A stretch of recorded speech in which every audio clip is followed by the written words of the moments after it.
great delta, very low theta. This is what we look for, okay? I like this.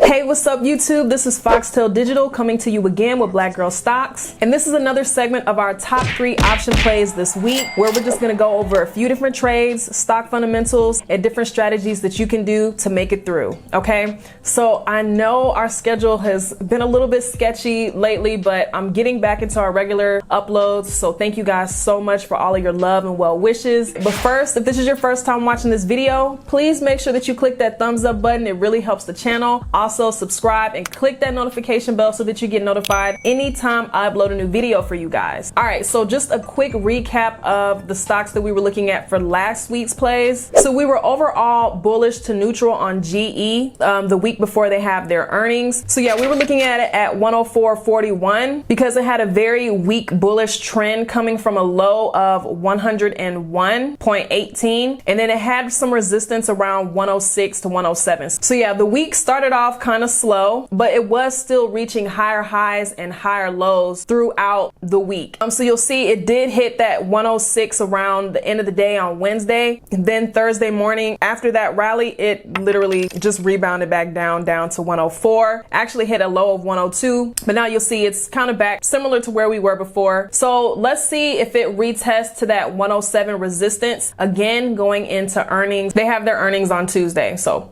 we'll see what happens with that. Next, we were looking at FCX. So I know you guys were kind of curious about this one. We were pretty bullish on FCX at 38.64 going into their earnings, and just overall with the copper industry being in the spotlight recently. So we were anticipating an earnings beat last Thursday, and we did. So you'll see they were expecting 78 cents per share, but they actually reported 94 cents. So why did FCX prices drop after earnings? Well, even with the earnings beat, they did report lower than expected sales of 6.8 billion. So, I mean, it was a little bit short from their estimated 6.18 billion. You know, that 0.10 billion, that's a lot of money. We have worries of low inventory due to high demand of copper right now. So that could have also led to some investor uncertainty.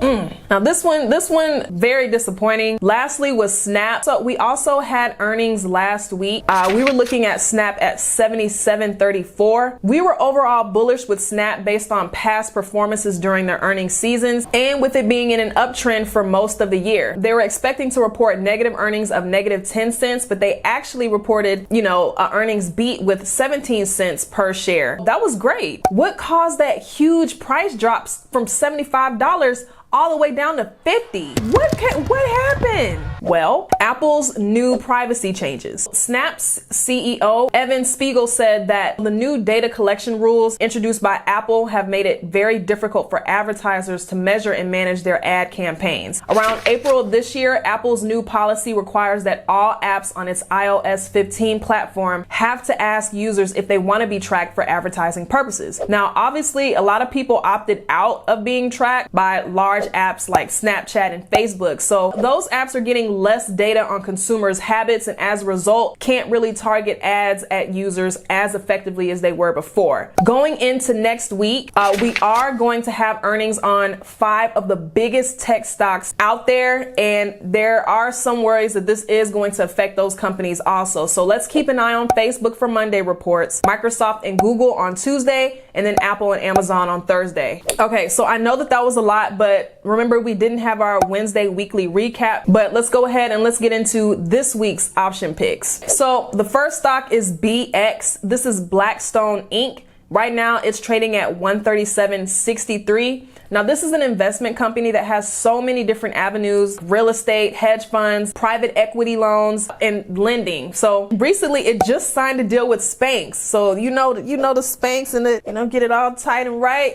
They're doing a lot. And they also just had an amazing earnings last Thursday. So like we said, this is definitely earnings season. So they were expected to have earnings report of 92 cents per share, but they actually actually reported $1.94. So that's almost $2. And then also Blackstone has pretty much doubled its profits just in the third quarter alone because of its expansion into more business lines like real estate, tech, and other ventures like that. And they've also had earnings win for the last 4 quarters in a row, so including the one we just had on Thursday. So this company is really doing a lot. And you're gonna see the really strong uptrend that we've been throughout the year. Now, it did have a little pullback in mid-September, but you'll see that it made a strong recovery. It started making a very strong recovery at the beginning of this month, and you'll see that we did previously have some resistance around 136. Now we're there right now, a little bit above that at 137. If you move in a little bit closer, one thing you'll kind of notice is a possible bearish divergence. And really what you'll see, you know, we have higher highs, higher lows with the stock price,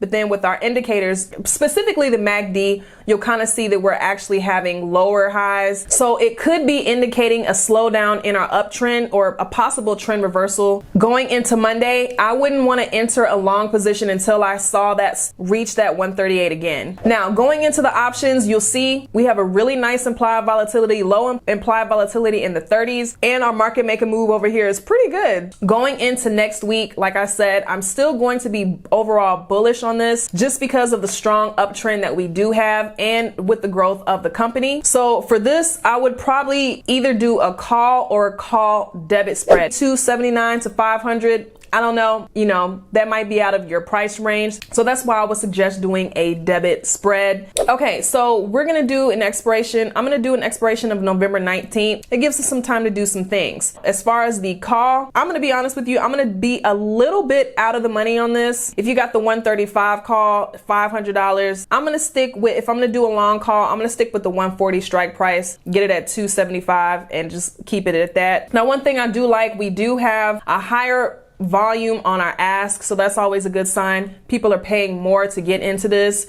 so that just kind of shows eagerness to get into this trade. Very high open interest, very high volume, loving that. Great delta, very low theta. This is what we look for, okay? I like this. And it has a really, look how tight that bid and ask is. Tight and right. I love this.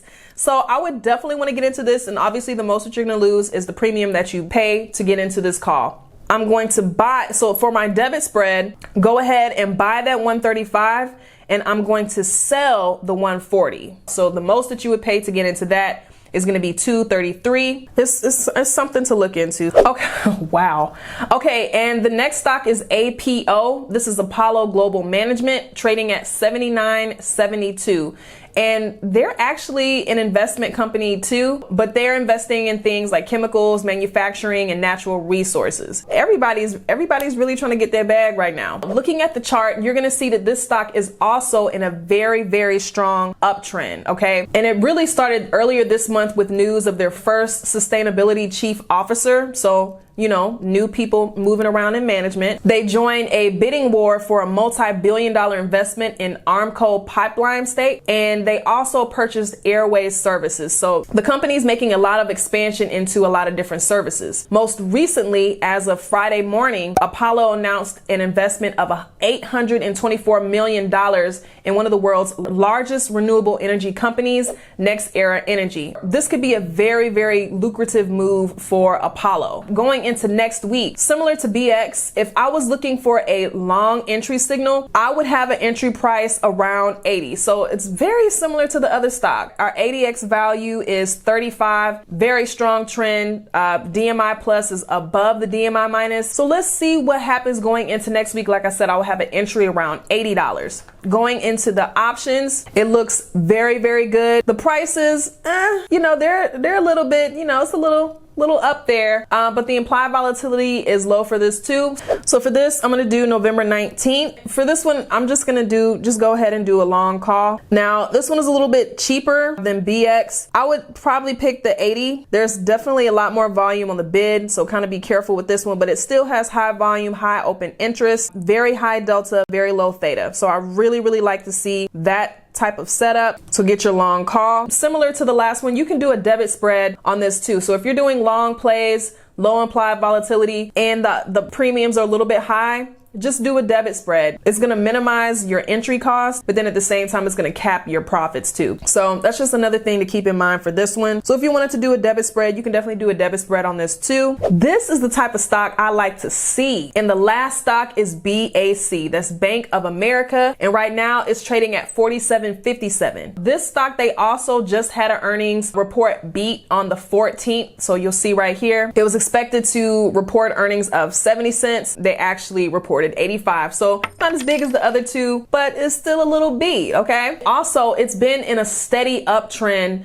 since mid-September. After it broke out of this bearish flag play, it definitely shot up out of that. You see this flag pattern right here? Boom. And then after it broke out of that, shoo-hoo. So definitely doing big things. So on Wednesday, Bank of America actually announced that they're offering dividend payouts of 21 cents. So you'll see here before it's been 18 cents and now they're going to bump it up to 21. This is going to be starting in December. So this is definitely going to increase the long-term interest of investors. And then on Friday, they also reported changes to their board of directors. So they're going to have somebody from Ralph Lauren in there, something like that. I saw somebody from Ralph Lauren, and it's also had a lot of analyst upgrades in the past 30 days because of uptrends in their earning estimates. Now that's really going to impact investors' interest towards any stock. We're still in this uptrend. We're seeing some resistance right here, essentially where we are right now at 47. So if we can break above that going into next week, I would have an entry probably about 47.80 to 50. So that's what I would like to see going into a long position. I wouldn't enter it until I see that price moving upwards to that level and then a high volume. That's what I look for. All right, and you'll see this one, low implied volatility too. But another thing, the price is not projected to move too much with this one. So, you know, you could do a long position. For this stock, you might be better doing a neutral position. So that would be an iron condor. And then another thing, I like how it looks. You know, we